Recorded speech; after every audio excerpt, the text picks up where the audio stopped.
Title of the sermon, Surrounded by Bulls, coming from Matthew chapter 27, verses 27 through 44. You might kind of be scanning through that. I kind of want to give you an introduction to it. And I think the way to approach this pericope, it's about the crucifixion of Christ. That's what we're going to end up with. But when you look through the pericope and try to find what is the consistent theme in the pericope, it is the bulls that have surrounded Christ, all of the hatred and persecution that has surrounding Christ in this particular pericope. And one way to bring interest to the story is to ask ourselves, what would Matthew's audience have thought about a humiliated Messiah? Matthew's writing his gospel around 85 AD. It sounds very much like a Jewish gospel. And so even today, we're aware that the Jewish people don't accept Jesus as Messiah because in the Jewish mind, Messiah is a power figure. Messiah is a victorious figure. Messiah is somebody that everybody bows down to. Messiah is the person that wins. Messiah is the person that restores Jerusalem back to its former glory. And yet, Matthew has gotten to a part in the gospel where he's going to paint a humiliated, persecuted, tortured, beaten Messiah. And so, it would be a good perspective to suggest that Matthew is going to attempt to harmonize. Matthew is going to attempt to make a humiliated Messiah something that would be palatable to the Jewish people. Matthew's going to explain why they shouldn't be surprised at a humiliated Messiah. First, up to this point, we're in Matthew chapter 27, but when we look at the way Matthew has painted Jesus all the way through the book of Matthew in the first 26 chapters, he has painted this picture of a victorious, awesome guy that came to take care of business and he was going to succeed. He started out by saying Jesus was born in Bethlehem, the city of David. He goes on to say that he is a son of David, and in those days a son of somebody was how they referred to all the grandchildren of that person. We call them grandchildren today. Back then they just called them a son, an extension of. And so all the way from the birth in Bethlehem to the son of David,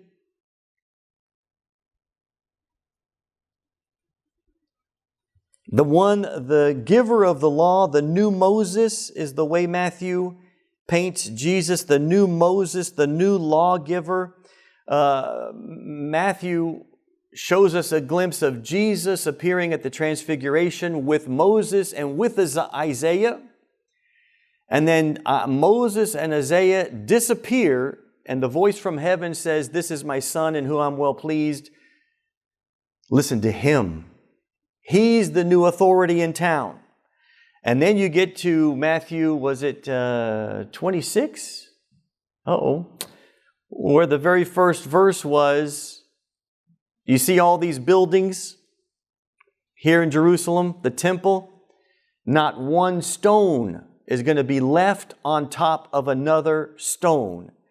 We have Jesus ride into Jerusalem on a donkey, and all of Jerusalem is out in the streets greeting him, "Have mercy on us, Son of David."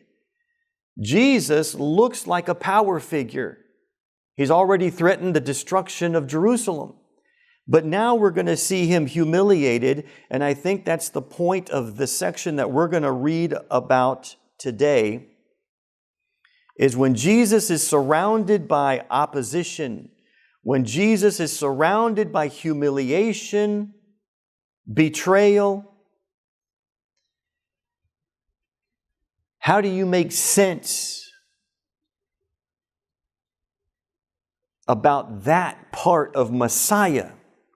Was it in the Old Testament? Should we be surprised by it? And that's the purpose of today's pericope, surrounded by bulls, Matthew 27 through 44. So the first sermon topic that would be great if you could do this after we're finished with the sermon topic is, how does Matthew make a humiliated Messiah palatable to his audience? And I'm going to go ahead and give you the answer to that. What Matthew is going to do over and over and over in this particular pericope is he's going to point back to King David, and he's going to show us how everything that is happening to Jesus in this pericope, as tragic and humiliating as it looks, Matthew is going to remind his audience, hey, all of these same things happened to the greatest king that Israel ever had. All of the same humiliation happened to King David.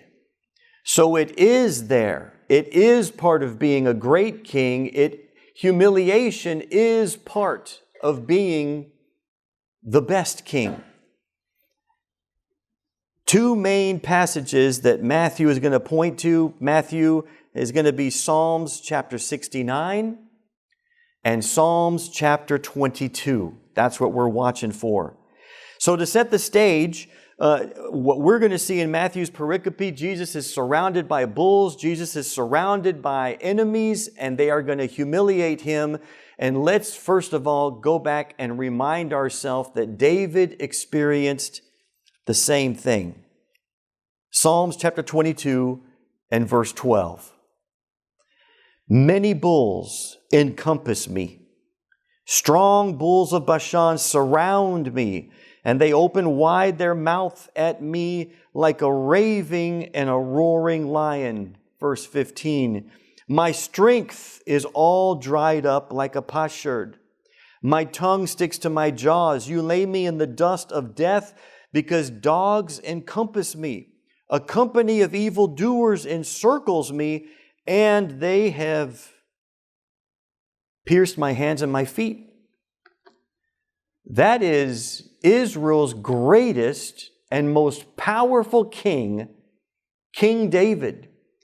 The standard by which all other kings are going to be measured by is King David.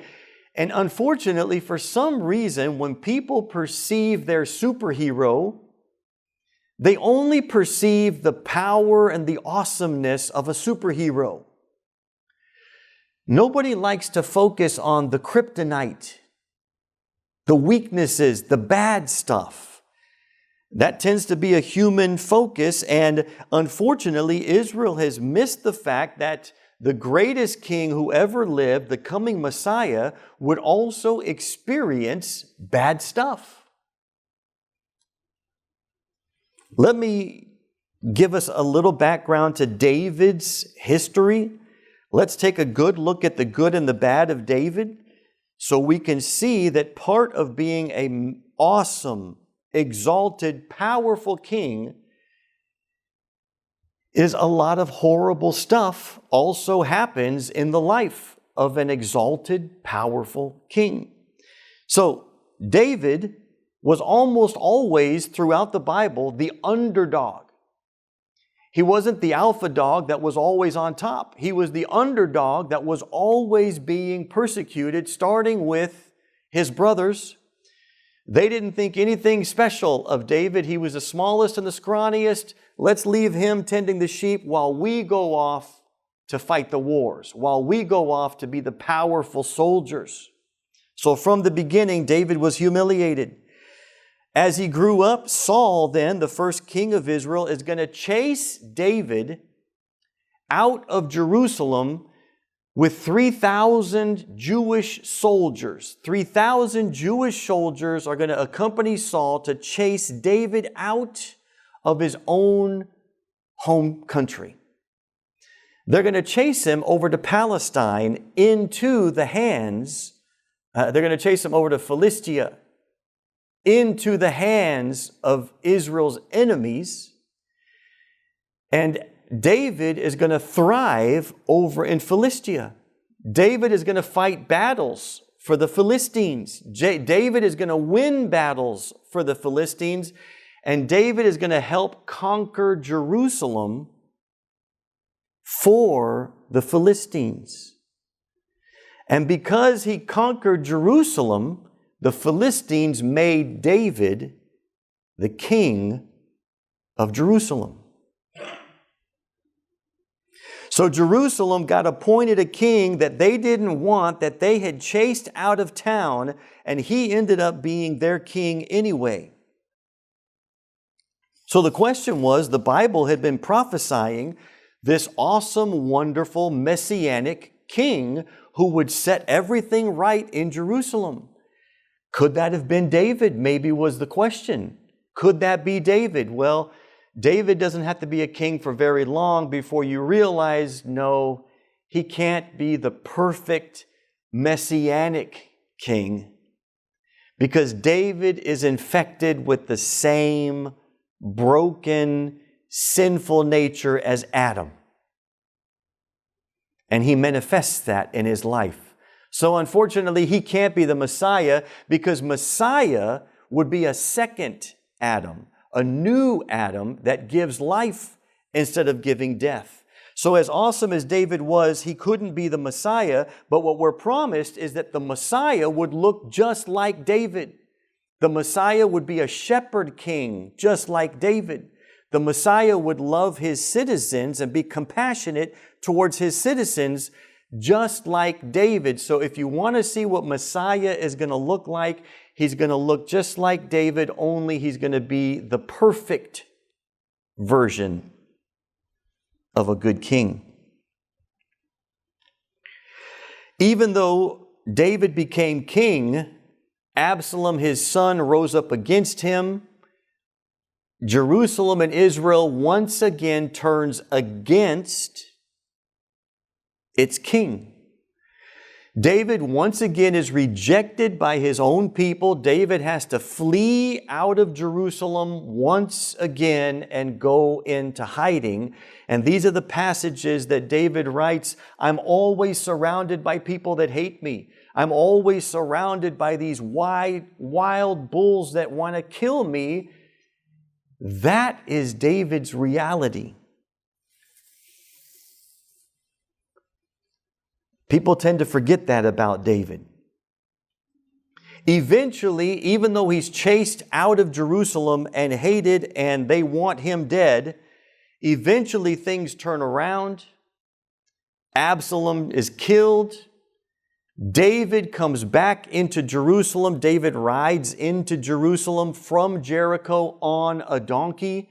And all the way from Jericho into Jerusalem, the people that persecuted David, the people that chased David out of Israel, the people, his own people that turned against him, are now meeting him from Jericho all the way into Jerusalem, saying, have mercy on us, David. Have mercy on us. Why are they begging for mercy?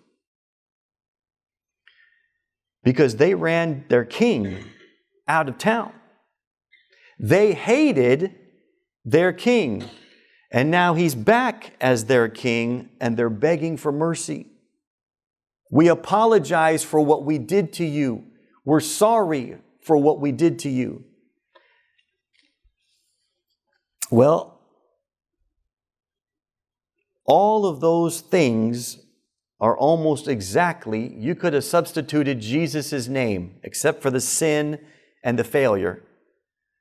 All of that is a picture of exactly what Jesus has to go through. He came to his own people, and his own people rejected him as their king. So today in our text, what we're going to look at is Jesus, like David, being surrounded by his enemies. Jesus being surrounded by the bulls that want to kill him.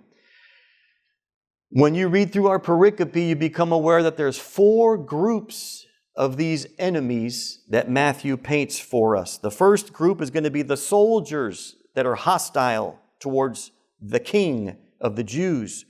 The second group that Matthew paints is going to be the passerbyers. The third group is going to be the chief priests and the elders. And the fourth group is going to be finally the 2 thieves that he was crucified with.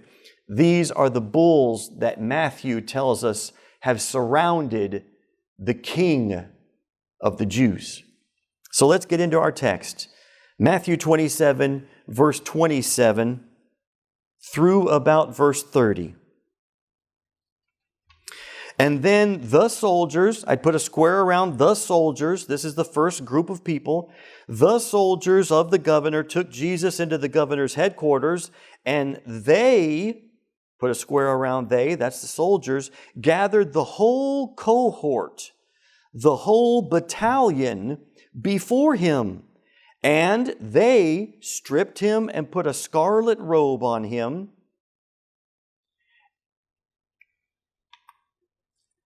And twisting together a crown of thorns, they put it on his head and put a reed in his right hand.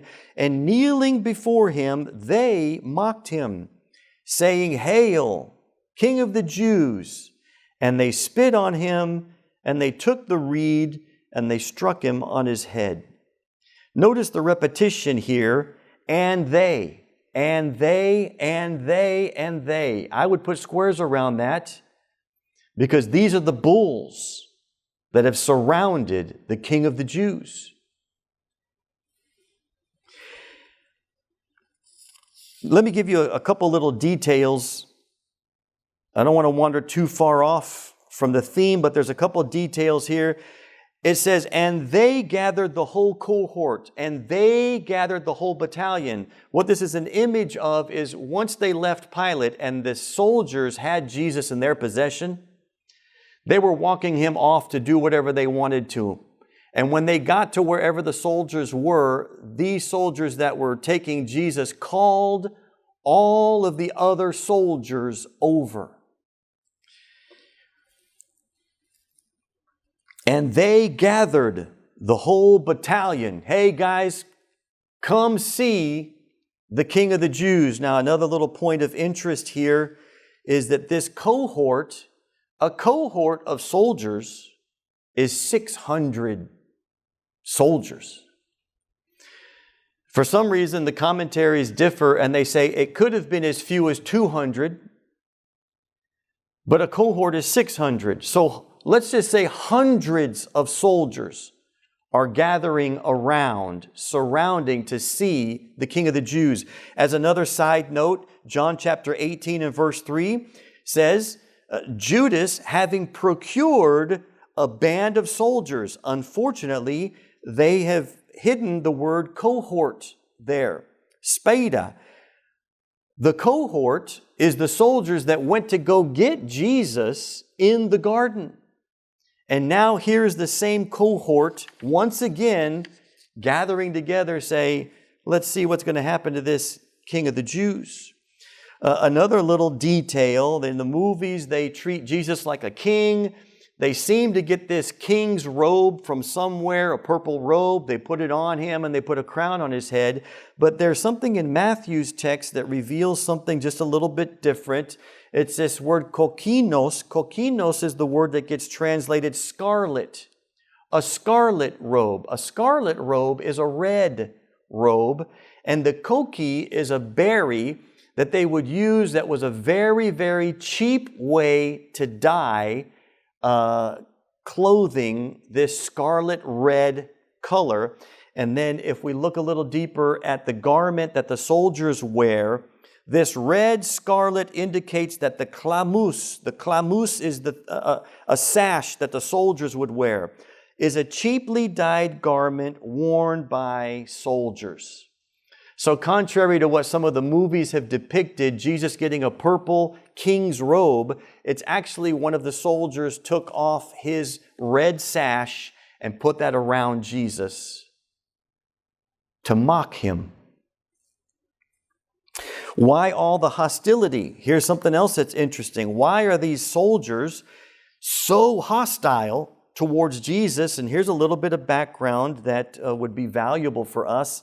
If we go to Mark chapter 15 and verse 7, it says, "And a man named Barabbas was imprisoned with the rebels who had committed murder during the insurrection." Something you have to read between the lines to see is before Jesus makes it to Pilate, something that had been brewing in Jerusalem, there had been a rebel uprising in Jerusalem against Rome. And the word given to this rebel uprising, kind of a criminal, I think it was lestes, is the word that gets used for Barabbas. And it's the word that gets used for the two criminals that are crucified. So what it appears to be is there was a rebel uprising amongst the Jews in Jerusalem against Rome. Barabbas and most likely those two criminals that were crucified with a slew of other people had all recently been thrown into jail because this Roman cohort had suppressed a rebel uprising. So it's no wonder that these soldiers are angry that they've suppressed the uprising, they've put these guys in jail, that here comes another guy that the Jews said he's claiming to be the king. He's claiming to be more important than the emperor. He is a part of the insurrection. It's interesting. You really have to read between the lines to see all of that. But that is what the chief priests and elders were trying to do, is they were trying to lump Jesus into the same category as Barabbas and the two criminals that were part of this uprising against Rome. So these soldiers were furious at the Jews, and here is someone that they perceive just to be another person that is rising up in rebellion, and they're going to be more than happy to squash him. While all this is happening, while this humiliation and apparent weakness in the Jewish king, we're also reminded that there was still a power here. If you go back and look at our verses from verse 26 to verse 31, there are 4 verbs that get used in that section. There are 4 verbs that get used. He was delivered over, he was scourged, he was mocked, and he was crucified. That's what we see in those verses. Well, let me take you back to just a couple chapters earlier in Matthew. Matthew chapter 20, those exact same 4 verbs were already predicted and prophesied by Jesus. Matthew 20 and verse 18, "See, we're going up to Jerusalem. The Son of Man will be delivered over to the chief priests and scribes. They'll condemn him to death. They'll deliver him," there's one word, "over to the Gentiles, to be mocked," there's our other word, "and flogged," there's our other word, "and crucified." So even in his apparent humiliation, Jesus still showed the power to see and to know what had been predestined to happen, and he already described it before it ever happened. So we would know that this was no accident, but rather a predestined, preordained plan by God. And so the question still remains, how do you deal with the humiliation of a superhero? Back to Matthew 27 and verse 33 and 34, Matthew is going to start outlining what's happening to Jesus as a reminder of Psalm 69, the exact same things that happened to David. Verse 33, and when they came to a place called Golgotha, which means place of the skull, they offered him wine to drink mixed with gall, but when he tasted it, he would not drink it. Now it's unique. Some people say that this was a pain reliever of some kind. There's different thoughts about what this wine mixed with gall, but nonetheless, they're taunting him, they're mocking him, they're offering him something horrible. They know he's thirsty. They know that he's parched. The blood loss makes a person dehydrated. So they perceive that, so they offer him something to drink, but they don't offer him something to quench his thirst. They offer him something bitter, something to worsen his condition. It's a mocking, it's a taunting.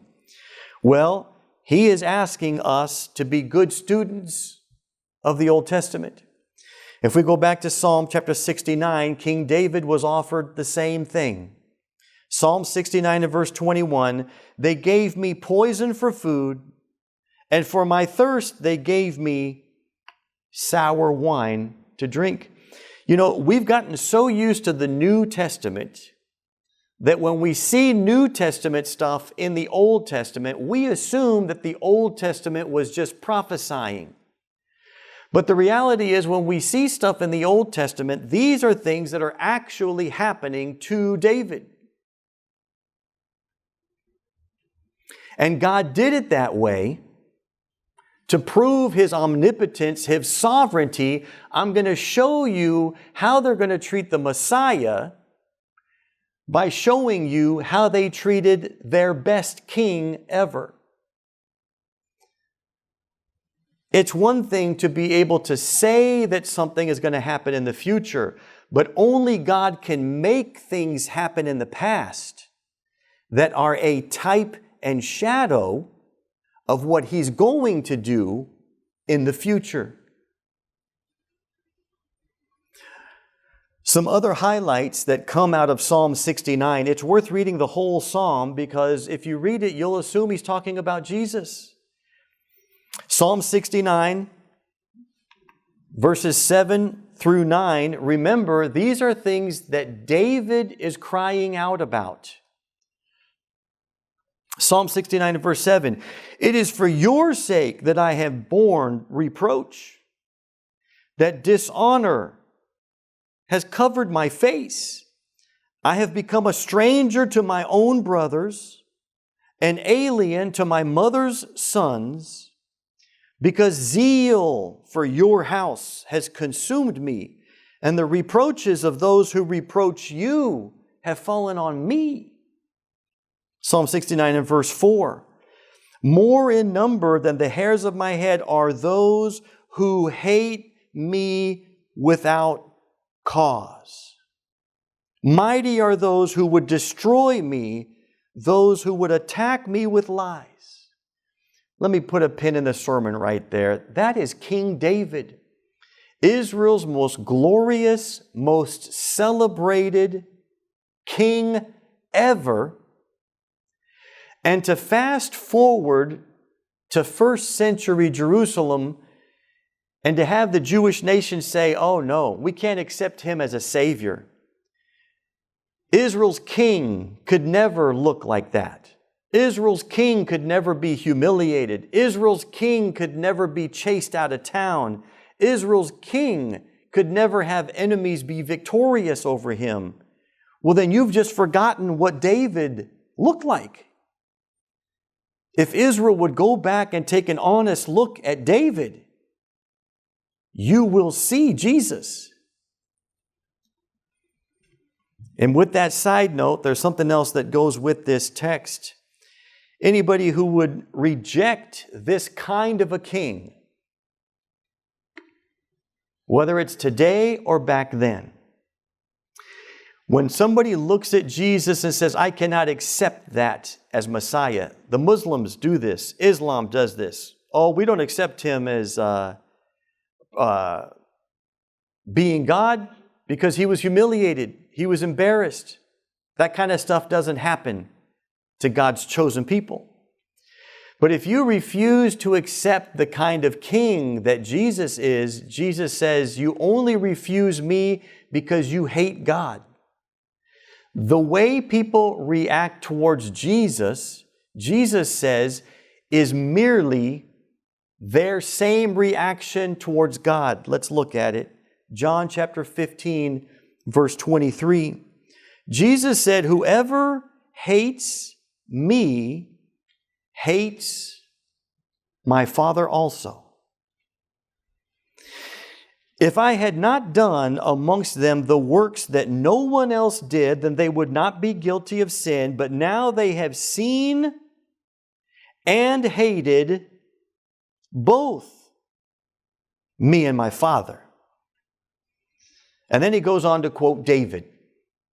The word that was written in their law must be fulfilled. They hated me without a cause. The same way 1,000 years before Christ, Israel hated David and chased him out of town. Jesus says, they feel the same way towards me. They hate me without a cause. But he accuses them of something here that I don't want us to miss. Some people can claim to be in love with God, just don't like Jesus very much. And the text says, if you hate Jesus, you hate God, because there is no separating the two. Jesus is the physical manifestation of the God of Isaac, Jacob, Abraham, Isaac, and Jacob. Jesus is the physical representation, manifestation of the God, the invisible God that's in heaven. And he says, if you hate me, then you hate the God that's in heaven. There's no way to reconcile a relationship with God outside of a relationship with Jesus. Okay, let's go back. That was Psalm 69. That's what Matthew was doing in that text. Let's go to Matthew verse 35. And now Matthew is going to shift to Psalm chapter 22. So verse 35 here.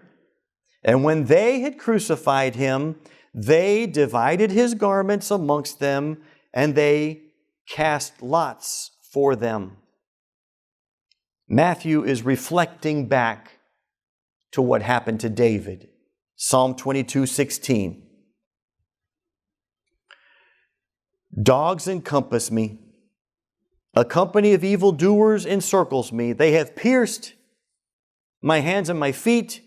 I can count all my bones. They stare and they gloat over me, and they divide my garments amongst them, and for my clothing they cast lots.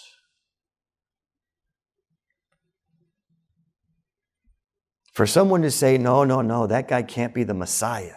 Israel's great king would never look like that. Matthew is reminding them, oh yes, he did. David suffered exactly the same stuff. Put a pin in the sermon right there. Verse 38, I don't want to skip this. It doesn't flow with what we're doing with the text, but I do want to offer it to you. Verse 38. 2 robbers were crucified with him. Let's put a square around this. One on the right and one on the left.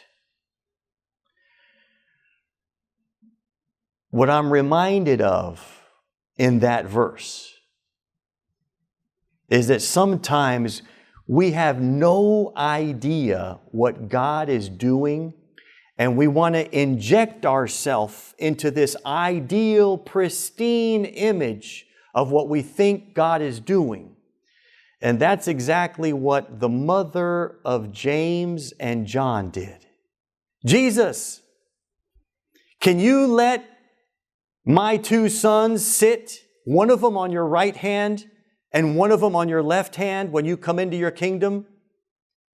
Jesus said, lady, you're crazy.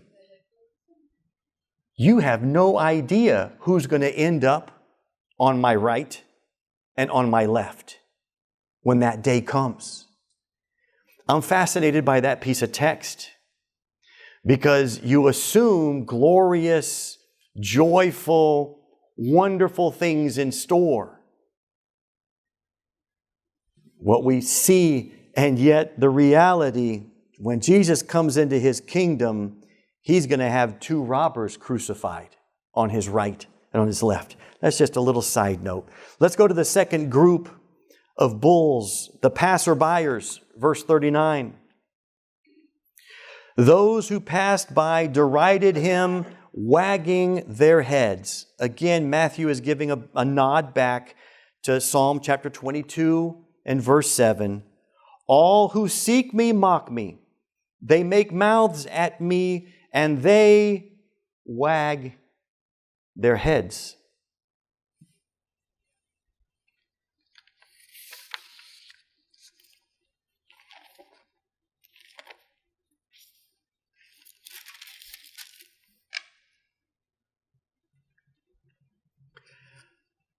The third group of bulls, we move on to the chief priests and the elders, verses 41 to 43. And so also the chief priests, with the scribes and the elders, they mocked Him, saying, He saved others, can't save Himself. He's the King of Israel. Let Him come down from the cross and we'll believe in Him. Verse 43. He trusts in God. Let God deliver him now. That's a nod back to Psalm chapter 22 and verse 8. David was being chased down and mocked and persecuted by his own people. And they said, Psalm 22 and verse 8, He trusts in the Lord. Let Him deliver him. Let Him rescue him. I want to put a pin in the sermon again, and I want to say that even amidst the humiliation, there is no mistake who Jesus was, because Jesus Himself repeated it over and over. And I want to make Jesus' own claims about Himself very clear. So we'll start out in John chapter 4.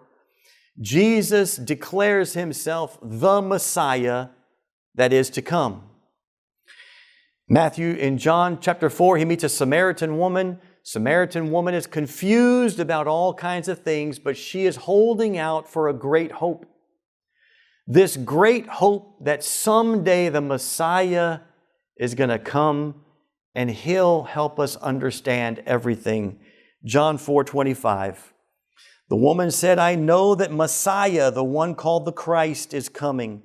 And when He comes, He will explain everything to us. And Jesus said, I who speak to you am He. I am the Messiah. Before the Sanhedrin, Matthew 26 and verse 63. But Jesus remained silent. And then the high priest charged Him, I charge you under oath by the living God, tell us if you are the Christ, the Son of God. Jesus says, you have said it, you have said so.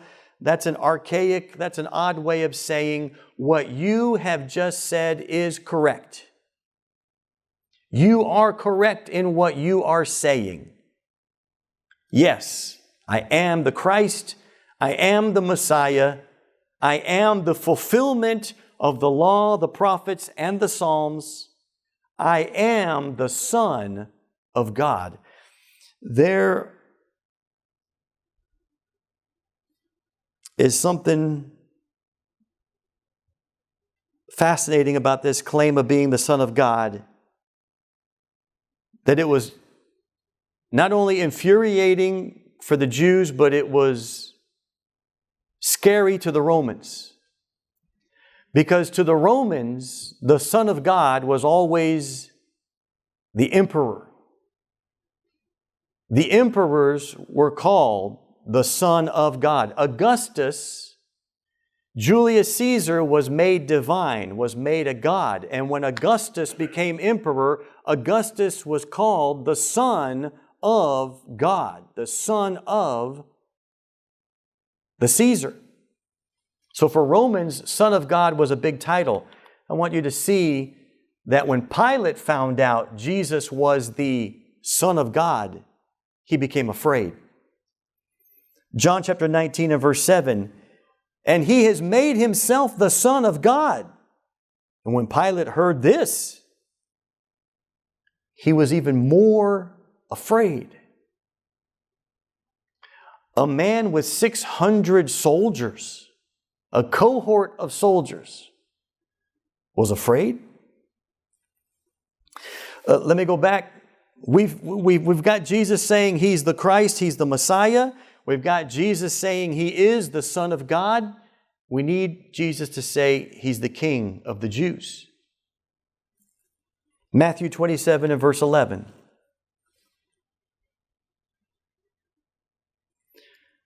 Now Jesus stood before the governor, and the governor asked him, "Are you the King of the Jews?"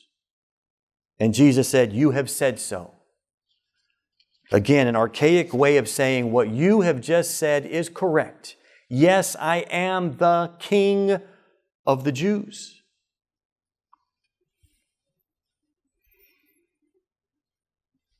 The world is going to have to accept Jesus as who He said He was.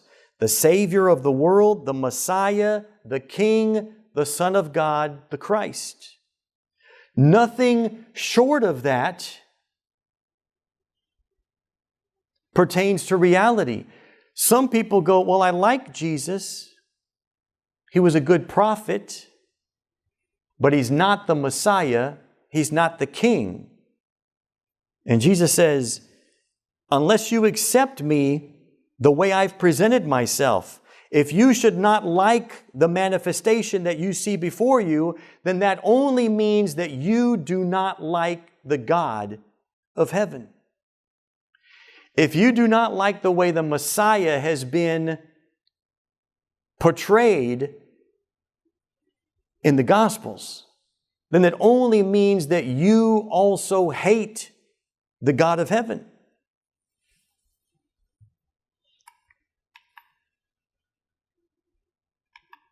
John 15:23, whoever hates me hates my Father as well. If I had not done amongst them the works that no one else did, they would not be guilty of sin. But now because they have seen and hated both me and my Father. Finally, the two robbers, the last set of bulls that Matthew paints as surrounding Jesus.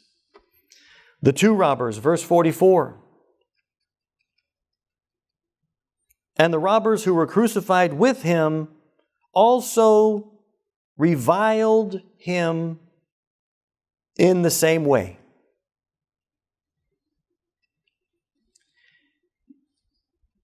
In verse 44, Matthew's account of the two robbers, we learn a lesson that sometimes we need to be okay with tension between what gets said in one place of the Bible and what gets said in another place of the Bible.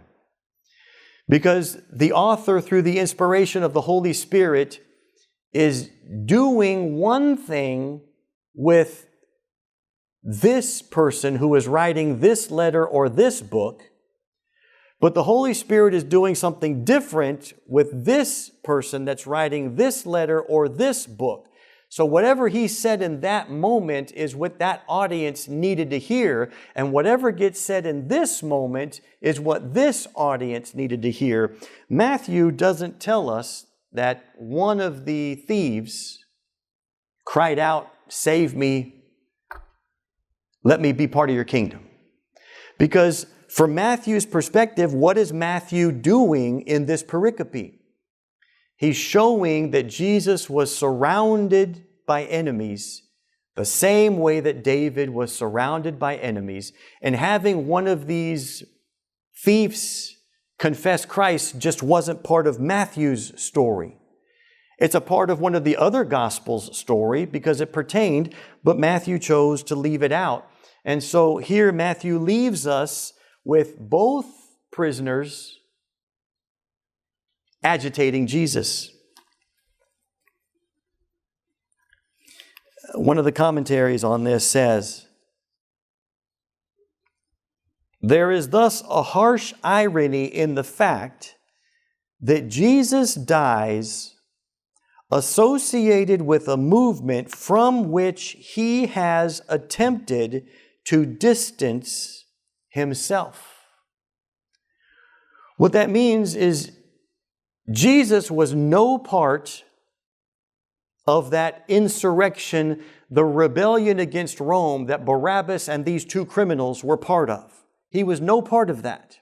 In fact, Jesus told Pilate, my kingdom is not of this earth, because if my kingdom was of this earth, my disciples would have fought. And sometimes we are unaware. Would have fought. When? Where? In the recent insurrection against Rome. But Jesus says, but that's not what we do here. My kingdom is not of this world, so my disciples were not a part of the insurrection that recently happened. And yet, unfortunately, in Jewish history, Jesus will go down as being a part of the insurrection that happened with Barabbas and the other criminals. Therefore, Jesus was crucified with the other criminals that chose to insurrect against Rome. That's the picture they paint. That's what they believe today. He was part of the insurrection. But Jesus made it clear that he was not. Those are the four groups, and I believe that that's what Matthew is doing. Matthew is trying to make the humiliation of Jesus something palatable for the Jewish nation that expected a superhero. And Matthew is reminding them, hey, just remember the greatest superhero of all. Think back to David and see if Jesus doesn't pretty much follow